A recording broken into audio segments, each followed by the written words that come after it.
Hi guys, welcome back to Spark and Spark, and today is not a haul, it's not a random video, today is a cross stitch video. I feel like I've been doing a little bit of everything but that. Phone on silent. This is a good old-fashioned homework video. It is Monday, October 11th of 2021, which means it is a brand new week, and fingers crossed, I'm hoping that my stitchy bug comes back because I just have not had it. I feel like ever since the day where I showed that I had like the multiple, like those two finishes in like the same week or within a couple weeks of each other, I just have like lost my bug, which is really sad. But I kind of stitched a little bit this past weekend on just a random project that I wasn't using for any competitions or anything like that. I still always list everything in a competition or like in like a challenge, but I didn't stitch anything. So all my starting points are all 0 because it's a new start. Anyway, besides that, it is a new stitchy week. Point was, I'm hoping this week will inspire me to get stitching in and actually put some progress in these whips. Yeah, because it's just it's time. I'm also hopefully going to make this pretty quickly. You can't tell because I've turned lots of lights on, but it is about to storm here, and there is a good possibility that we may lose power, and so I want to film this and get this uploaded just in case that happens. So first things first, let's talk about magical stitches. What is happening in magical stitches? So we are officially on the 3rd book, which is crazy to me. We are on book 3, The Mark of Athena of the Heroes of Olympus series, and here we are.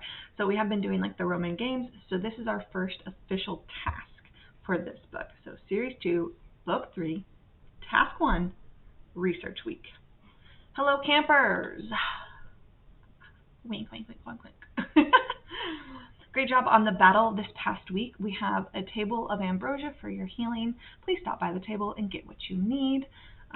We know you are tired after 3 full weeks of battles. However, your training has improved and you all look amazing, and you did well. This week, we would like you to spend some time in your cabin with your studies. We have some information that you need to research and stitch. However, we know not every cabin will have the same supplies, so if you can't find the information, then please stitch the required stitches on your oldest whip. We must say that some of you have been making excellent progress on your oldest whip. Some of you even have new oldest whips. Your research topics this week, there are 3 of them. They each require 400 stitches, so a total of 1,200 stitches or 1,200 stitches. So number 1, we're researching the ship. The Argo 2 has set sail for Rome, so stitch on a whip that has a ship. That's face forward. I'm hearing my dogs and I'm concerned that they have something I'm not supposed to have. I'm going to go check that because I'm suspicious. No, we good, fam. So, stitch on a whip with a ship. Immediately what comes to mind is like Shores of Hawkrun Hollow, that features a ship. Anzac has a ship.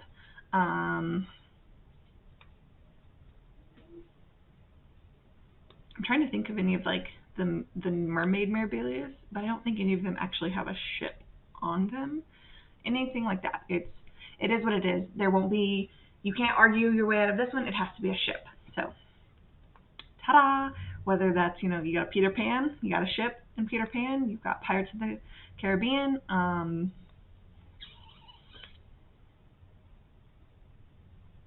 any little just nautical themed, a sailboat, it just has to be an aquatic vehicle. It has to obviously be a ship. Number 2, we are researching Rome. Annabeth is in awe at Rome's city organization and infrastructure. Stitch on a whip that represents a city. So this we've kind of gotten some questions about, and think of it this way. Sorry, I am messing with things again.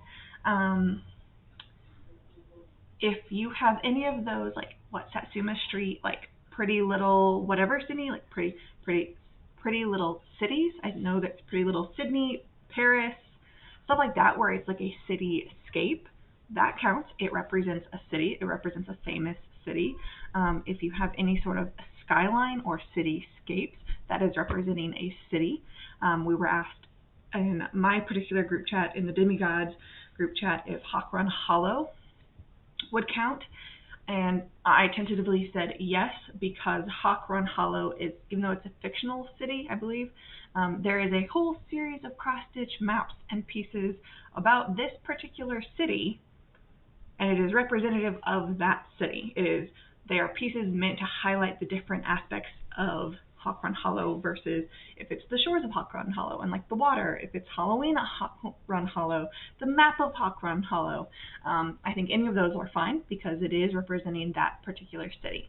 It can be a made-up city, but it has to be obvious that it is representing a city. I would say you would also be safe with very clear landmarks. I'm saying like Paris Eiffel Tower, like very obvious, the Sydney Opera House, because we all associate those landmarks with those cities.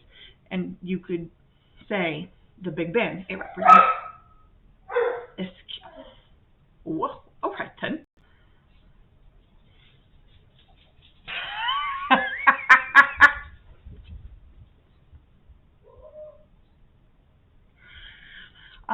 That right there was a brother and sister fight, and that was Eisenhower going, "Mom, she took my toy," and then he took it and ran off with it. Yes, anything that is very obviously a clear landmark that we all recognize and can. I would say if you have any questions or concerns, double check. Just post like, "Do you know what this city is?" and see if someone else can tell you. If more than one person, I'd say more than 2 people, 2 to 3 people can confirm like, "Oh, I definitely know what city that is," then it makes sense. I'm also thinking like full coverage, like the Amy Stewart, like her like the city in a bookshelf. Is that Amy Stewart? I'm not actually sure, but the ones where it's like the city bookshelf, like Paris and the bookshelf or London and the bookshelf, things like that, where they are big cities that you know and can recognize based off landmarks, or if you have any map pieces, because maps can represent cities and states and borders and things like that. So as long as it is clear that it indicates some connection to a city, it should be fine. You do need to explain that and show a picture of it. I feel like I rambled way too long about landmarks. And finally, number 3, we are doing some research on a feast. The Romans welcomed the Greeks with a feast, stitch on something that has multiple dishes and or pieces of food. So exactly like that says again, this is going to be the time where you bring out all of your food pieces.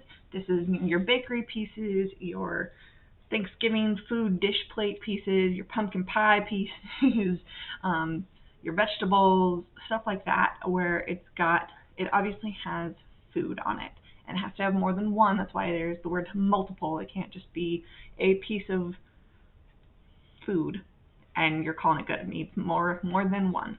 But that is it. Take this time to rest and relax, campers, because you never know when we're going to have another battle. That's your friendly neighborhood. What am I? Head camper? Camp counselor? Head camper? Friendly neighborhood head camper. Signing out.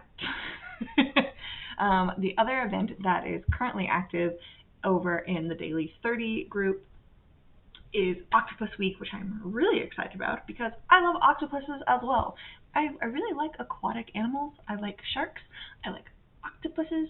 I like alligators and crocodiles. I like geckos. I like those creatures. They're just misunderstood. I have a special affinity for octopuses, and it is correct to say either octopuses or octopodes when you are mentioning it in plural form.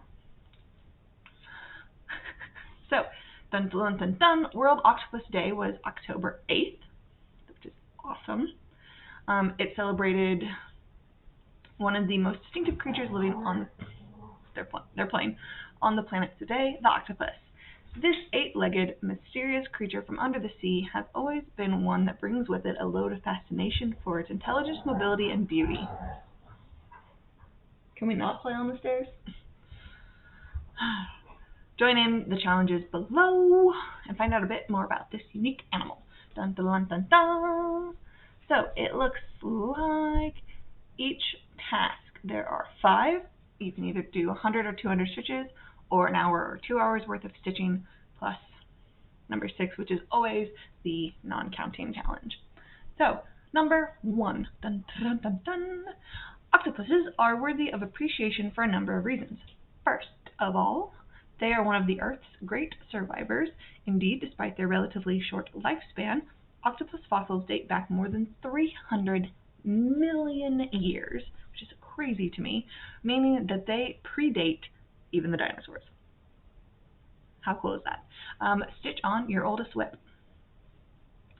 Number 2, perhaps one of the reasons that these unique creatures have survived so long under the sea is because they are also believed to be highly intelligent. Big brain.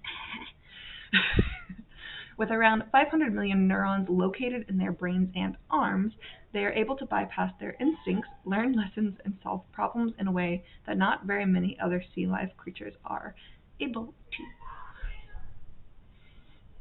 Some of them have even been seen to be creative by using discarded coconut shells and making them into mobile homes. Stitch on a whip with a shell or a house. Straightforward.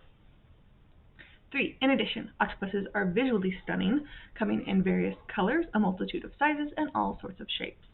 Sometimes called the chameleons of the sea, the octopus is often able to change colors to blend in with its surroundings as a form of protection against predators.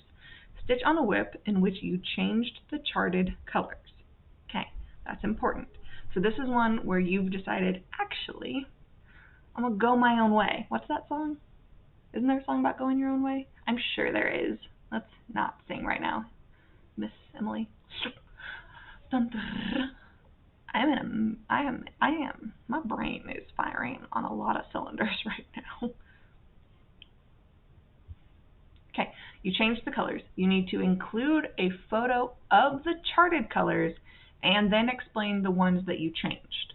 So show like the color chart and be like, I changed this brown to this orange. I don't know. Don't actually do that if it doesn't make sense. In 2016, I just hit myself. Somebody stop me. Okay. Why are you friends with me? I'm such an odd person, so this is who I am. Number 4. In 2016, a ghostly octopus was captured on video by the Oceanos Explorer. It has a K in it, so that's the only reason why I'm questioning. Because instead of it being like OCEANOS, it's OKEANOS. And like K and C are pretty far apart on the keyboard. So it's either Oceanus with a K or it's like Okeanos. The Oceanus is what I'm going to go with. The Oceanos Explorer, at a depth of 14,000 feet or 2.6 miles under the sea, stitch on a whip with a ghost. Also self-explanatory. Great for all those spooky Halloween whips. Number 5. The octopus is a creature with an interesting circulatory system. They have 3 hearts and blood that is blue. Stitch on a whip with a heart or something that is charted in blue. Okay, so that's either very specific or very open. You either stitch on something with a heart or you stitch on or something that is charted in blue, which could be anything, really. Wow, okay. And last but not least, number 6 is that non-counting. It is the daily 30, where you take a project and you stitch on it for 30 minutes a day, every day. Dun, dun, dun, dun. That's it. That's all that's happening. The only other thing I want to point out is I am part of the Stitchagon Trail now. Woohoo, yay. But I am not in it as part of like a family. So if you watch Sammy over at Sammy J Stitches, she is in the Stitchagon Trail, and which is awesome. She is part of a family though, because the whole point of that is you join up, you join a family, and you and your little caravan of like wagons and stuff travel across the Oregon Trail, dealing with whatever comes your way. As a team and as a family, you each have a different role, blah, blah, blah, blah, blah. It's not necessarily task-based or like prompt-based per se of like, stitch on a whip that's charted in blue. Nothing like that. It's more of like, you need X number of stitches on anything in order to accomplish this goal. Your team needs to get X number of stitches in order to do whatever thing. And there are different expectations based off what role you play in the group. Now, I wanted to join not necessarily as a member of a family or a group, because I know that things like this happen where I've lost my stitchy bug, and it wouldn't, what are you trying to get? Stop. It wouldn't be fair to my like family / co-players if I was, if I agreed and was like, hey, get out of there. No, I'm not. He's trying to steal my fancy floss. What do you want? What is it? No, you can't have that either. Go away. He wants my highlighter. Your toy is in the living room. Go get it. Go get your toy. Go get your toy. Fine, whatever. Don't listen to Mom. But there's Kennedy. I did not want to let my team down in that way of like, I'm so sorry, I said I would do this, or if I took a role of someone else who is able to commit more than I can. So I took a step back, but I still wanted to join, and I was asked if I was interested in joining, and I said yes, which is awesome. So I am now part of the Stitchagon Trail as what is called a scavenger. So I belong to no one. I am kind of like a nomad. I don't have to go around and do the different tasks. Like, I'm not necessarily trying to get anywhere. What I'm trying to do is restock basically all of the shops and stores that you come across. So as the families are going, they hit like a checkpoint, and there's, think of it like a general store, and different admins or different people are offering different things for sale, and they have various limited quantities of those things. They cost stitches, right? So you're like, I need some rocks. That's going to cost you some stitches. Cool. But, the vendor only has so many rocks. My job and us fellow scavengers, what we go out and do is we go and scavenge. We find the items that you then are going to buy. So I run out, I've found some arrowheads, and I stitch so much to show that I found one, and then it goes into stock for the people, the sellers, and so on and so forth. So that's really fun for me, because it's not as demanding of like, I'm not necessarily expected to participate every single day. And it works for me because I can contribute, and I feel good contributing, where I know, okay, Holly needs, so where Holly doesn't actually have a store. Lisa. Like, so-and-so needs, to be stocked up on some stuff. I can go drop a couple hundred stitches and provide them with something, with an item, which is great because it just kind of helps keep the game moving and flowing. It's fun. All of this to say, though, right now is that we are taking a break this month in October. We are using October as like a celebration, a celebratory time of the harvest. And so the month of October, we are doing like a fun trick-or-treat event over there where we are stopping all of the regular duties and activities. And you can just play and have fun and stitch. Definitely go check them out if you're interested. Kind of see. You can always look around. But that's all I've got. Dun, dun, dun, dun. I'm going to go because I got to get this uploaded and everything because it's a-coming. The rain is a-coming. And, yeah. And then I actually want to, like, do something. Kind of want to go stitch, which is cool. So, I'm going to go. I will talk to you all very, very soon. In the meantime, Happy stitching, happy reading, happy watching, happy listening, happy doing whatever it is that makes you happy doing. I will see you all soon. Be easy with your hearts.